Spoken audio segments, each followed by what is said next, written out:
사랑하는 형제자매 여러분, 어느덧 우리 주님의 오심을 기다리는 대림절 마지막 길목인 네 번째 주일을 맞이했습니다. 오늘 우리는 네 번째 초, 곧 사랑의 촛불이자 하나님의 메시지를 전했던 천사의 촛불에 불을 밝히는 주일입니다. 우리는 지난 3주간 동안 촛불을 하나씩 더해가면서 우리 마음의 길을 밝혀왔습니다. 예언자의 초라는 소망의 빛을 시작으로 어둠을 밀어내고 베들레헴의 초인 평화의 빛으로 불안을 물리쳤습니다. 그리고 지난 주일 목자의 초인 기쁨의 빛으로 메마른 영혼을 기쁨으로 가득 채웠습니다. 그리고 오늘 그 모든 가치의 결정체이자 우리 주님의 본질인 사랑의 초를 켭니다. 우리 주님은 우리의 소망이시자 평화이시고 기쁨이시며 그리고 그 무엇보다 사랑 그 자체이시기 때문에 이를 상징하는 초를 밝히는 것은 참으로 의미가 있다고 생각을 합니다. 그런데 여러분, 솔직히 지금의 심정을 고백하자면 원래 이 사랑의 촛불은 어느 해보다 무겁게 느껴집니다. 최근 시드니 본다이 해변에서 발생한 그 비극적인 무차별한 총격 사건, 우리의 마음을 깊은 슬픔과 충격에 빠뜨렸습니다. 평화로워야 할 일상이 무너진 자리에 서서 우리는 마음 깊은 곳에서 터져나오는 근원적인 질문과 마주하게 되지요. 이토록 잔인하고 아픈 세상 속에서 하나님의 사랑은 여전히 유효할까? 또 그 사랑은 대체 어떤 의미가 있을까? 지금 이 순간에도 여러 매체의 언론 기사마다 그리고 상처 입은 사람들의 가슴 깊은 곳에는 이 질문이 울려 퍼지고 있습니다. 어쩌면 여러분 중에서도 이 말할 수 없는 탄식을 가슴에 품고 계신 분이 있을지도 모르겠습니다. 하지만 사랑하는 교우 여러분, 대림절은 바로 이 고통스러운 질문에서부터 시작되는 절기입니다. 대림절은 어두운 현실을 회피하거나 눈을 감은 채 낭만을 노래하는 절기가 아닙니다. 오히려 깨어진 현실의 한복판에서 그럼에도 불구하고 우리를 포기하지 아니하시는 우리의 아버지 하나님의 진실한 사랑을 다시 확인하는 귀중한 시간입니다.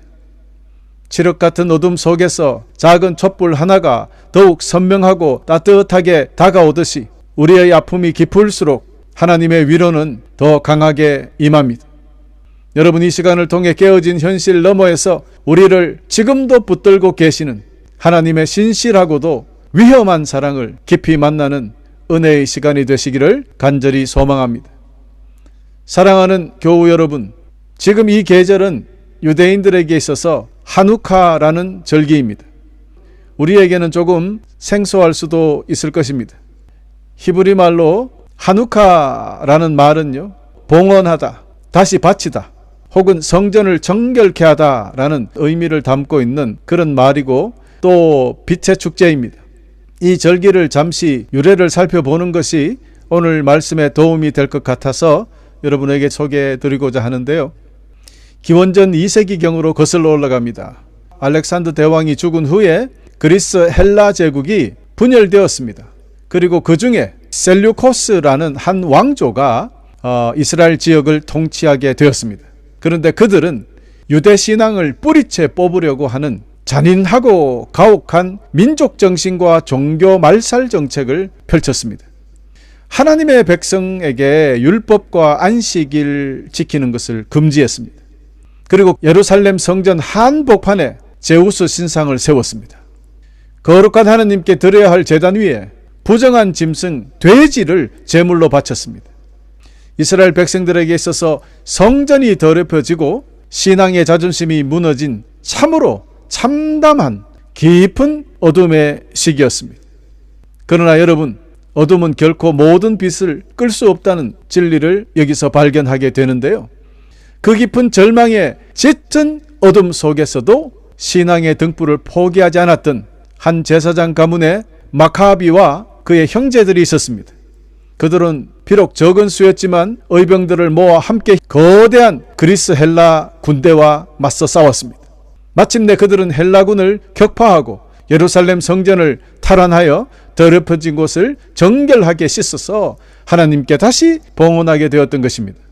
그래서 이것을 기념하고자 오늘날까지 유대인들이 촛불을 밝히며 축제를 즐기는 것입니다. 여러분, 그런데 참으로 가슴 아프게도 이 시드니 본다이 해변에서 바로 이 빛의 절기, 기쁨의 절기, 참으로 사랑의 절기, 한우카를 기념하기 위해서 촛대에 불을 밝히는 유대인 이민자 공동체 축제, 증오에 사로잡힌 딴주의자 아버지와 아들이 끔찍한 사건을 일으키고 말았던 것입니다. 빛을 기념하는 자리, 어둠 폭력이 발생하고 말았던 것이죠. 우리는 이 역설적인 고통 앞에서 다시 묻게 됩니다. 빛은 정말 어둠을 이길 수 있는 것일까? 이 질문에 답이라도 하듯이 요한복음 10장은 우리에게 특별한 장면을 선사합니다. 요한복음 10장 22절 23절을 보면 예루살렘에 수전절이 다가왔습니다. 수전절은 겨울을 지키는 유대 명절입니다. 예수님께서는 솔로몬 행각에 있는 성전 뜰의 주변을 거닐고 계셨습니다 라고 기록하고 있는데요, 여기서 말하는 수전절이 바로 한우카입니다. 바로 지금 이 시기입니다. 예수님께서 차가운 겨울바람이 불고 정치적 갈등과 정오의 불씨가 여전했던 그 한우카의 성전을 피하지 아니하셨던 것입니다. 오히려 그 절기의 한복판 솔로몬 행각을 거니시며 메시아를 갈망하는 이들에게 당당히 선포하셨습니다. 나는 선한 목자다.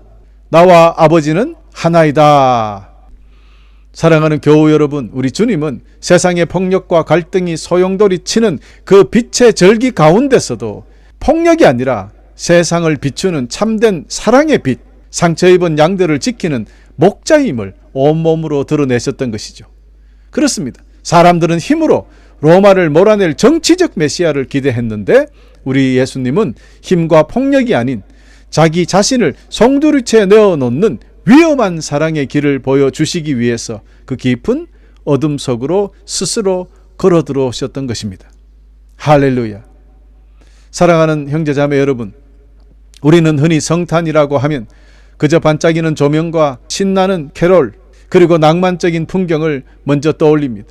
하지만 역사가 기억하는 인류의 첫 번째 성탄은 결코 낭만적이지 않았습니다. 1세기 팔레스타인은 로마 제국의 서슬퍼른 군사 점령지였고 학살이 자행되던 비극의 땅이었습니다. 주님은 그때도 바로 폭력과 불안이 일상이었던 차가운 현실 한복판으로 오셨던 것입니다. 이처럼 주님은 평화롭고 안전한 시대를 골라 오신 것이 아닙니다. 오히려 가장 위험하고 가장 비참하고 가장 잔인한 시대를 선택해 오셨던 것입니다. 그렇기 때문에 본다이 해변에서 들려오는 비극의 소식은 성경과 무관한 사건이 아니다. 그것은 결국 아담 이후에 타락한 인간 역사 속에서 끊임없이 반복되어 온 어둠의 단면이다. 여러분, 이렇게 생각할 수 있는 것입니다.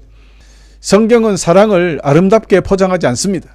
우리가 너무나 잘 아는 요한복음 3장 16절은 하나님이 세상을 이처럼 사랑하사 라고 시작을 하는데, 이 말씀에서 세상은 결코 선하고 따뜻하고 아름다운 낙원을 말하는 것이 아니지 않습니까? 오히려 반대로 타락하고 죄에 물들고 어둡고 어두운 세상을 말하는 것입니다. 여러분, 이어지는 19절은 그 진실을 분명하게 증명하고 있습니다. 빛이 세상에 왔을 때 사람들은 자기 행위가 악함으로 빛보다 어두움을 더 사랑한 것이라 기록하고 있습니다. 그렇습니다, 여러분. 하나님의 사랑은 어둠이 없는 세상에 주어진 낭만적인 선물이나 사랑받을 만한 세상에 주어진 보상이 아니라는 것입니다. 그것은 빛보다 어둠을 더 갈망하는 완악한 세상, 도저히 사랑할 수 없는 그 세상을 끝까지 사랑하신 우리 아버지 하나님의 절박하고도 위대한 결단인 것입니다. 그래서 저는 이를 우리 아버지 하나님의 지독한 짝사랑이라고 부릅니다.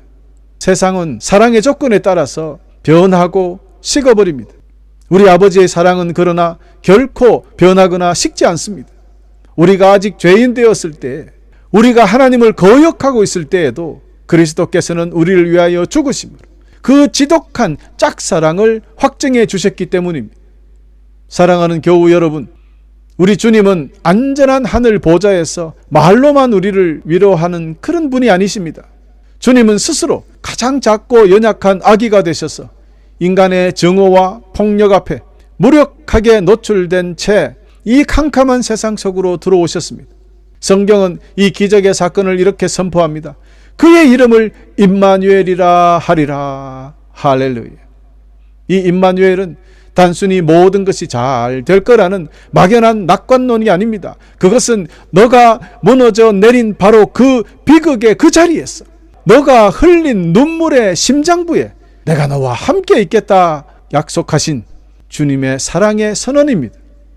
그러므로 말씀이 육신이 되어 우리 가운데 거하신다는 이 임마누엘은 하나님께서 죽임당할 수 있는 연약한 몸을 입고 증오가 가득한 역사의 현장으로 뛰어드셨다는 것을 의미합니다. 하나님이 가장 안전한 곳을 버리시고 가장 취약하고 위험한 자리를 선택하신 것입니다. 여러분, 이것이 바로 성탄의 신비이고 이것이 바로 하나님의 위대한 사랑의 시작인 것입니다. 할렐루야. 그렇다면 여러분, 우리는 또 묻게 됩니다. 세상은 여전히 어둡고 비극은 계속되는데 왜 이것이 우리에게 기쁜 소식이 됩니까? 주님 탄생의 그 밤에 들판의 목자들에게 천사가 전했던 메시지를 기억하시지요. 무서워하지 말라. 보라, 내가 온 백성에게 미칠 큰 기쁨의 좋은 소식을 너희에게 전하노라. 누가복음 2장 10절.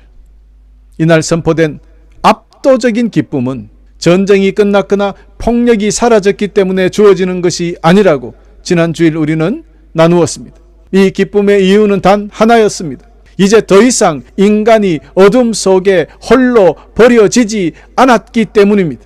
하나님이 인간의 짙은 어둠 속으로 임마누엘로 직접 들어오셨기에 우리는 비로소 어떤 고통 속에서도 소망을 노래할 수 있으며 어떤 상황 속에서도 기뻐할 수 있게 된 것입니다. 할렐루야. 그리고 이 낮은 곳으로 임하신 하나님의 사랑은 결국 갈보리 십자가로 향하게 됩니다. 주님의 십자가는 악을 힘으로 찍어 누른 사건이 아니라 세상의 모든 악과 슬픔을 당신의 온 몸으로 받아내어 짊어진 사건입니다. 사랑하는 성도 여러분, 자기 자신을 가장 위험한 곳에 내어주시기까지 우리 곁에 머물면서 우리의 짐을 대신 지시는 것, 이것이 바로 하나님의 위험한 사랑인 것입니다. 할렐루야. 이제 요한복음 3장 16절 우리에게 다시 질문을 던집니다. 이는 그를 믿는 자마다, 그를 믿는 자마다. 그럼 우리가 뭐를 해야 될까요? 우리의 경배는 단순히 마음이 뜨거워지는 종교적 감정에 머물러서는 안 된다는 것입니다. 그것은 내 삶의 방향을 근본적으로 바꾸는 실천적인 응답이 있어야 된다는 뜻입니다. 사랑은 그저 마음으로 느끼는 감동만이 아니라 그 사랑을 들고 세상으로 나아가는 보냄받은 사명임을 깨닫는 것에서 시작되는 것입니다. 주님은 오늘 저와 여러분에게 묻습니다. 내가 너를 위해 그토록 위험한 자리까지 내려갔듯이 너는 이제 어디로 가서 나의 사랑을 전하겠느냐? 주님께서 물으실 때 여러분 오늘 어떻게 대답하겠습니까? 사랑하는 교우 여러분, 오늘 대림절 네 번째 사랑의 초를 밝히면서 우리는 하나님의 이 지독한 짝사랑, 이 위험한 사랑에 어떻게 응답해야 되겠습니까? 세 가지만 여러분에게 나누고자 합니다. 첫째, 소외된 이들을 향한 구체적인 나눔으로 응답하십시다. 성탄은 단순히 선물을 주고받는 날이 아닙니다.